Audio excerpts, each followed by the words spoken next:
বড় কিছু অর্জনের জন্য শুধু পরিশ্রমই যথেষ্ট নয়, তোমাকে স্বপ্ন বড় করে দেখতে হবে। এগিয়ে যাও, চলার পথে কেউ থেমে থাকে না। চলতে চলতে একদিন তুমি ঠিক লক্ষ্যে পৌঁছে যাবে। জীবনে সফল হতে হলে ব্যর্থতা আসবে।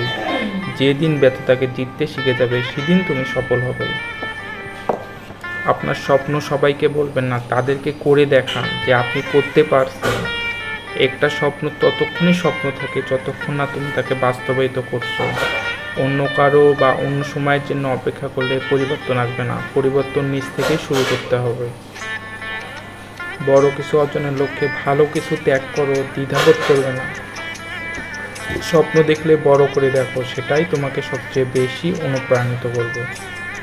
অপেক্ষা করবেন না, সঠিক সময় কখন আসে।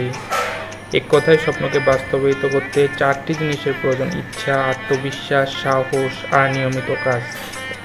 আপনি যতক্ষণ স্বপ্ন দেখতে পারবেন তত বেশি অ্যাচিভ করতে পারবেন, তাই স্বপ্ন দেখুন। তুমি যদি স্বপ্ন অপেক্ষা করতে পারো, একদিন ঠিক তোমার লক্ষ্যে পৌঁছে যাবে। ভালো সময় আসবে, মনে রাখবেন তুমি চলার পথে কঠিন বাধা আসবে, তাই তাড়াতাড়ি সফলতার দিকে এগিয়ে যাও।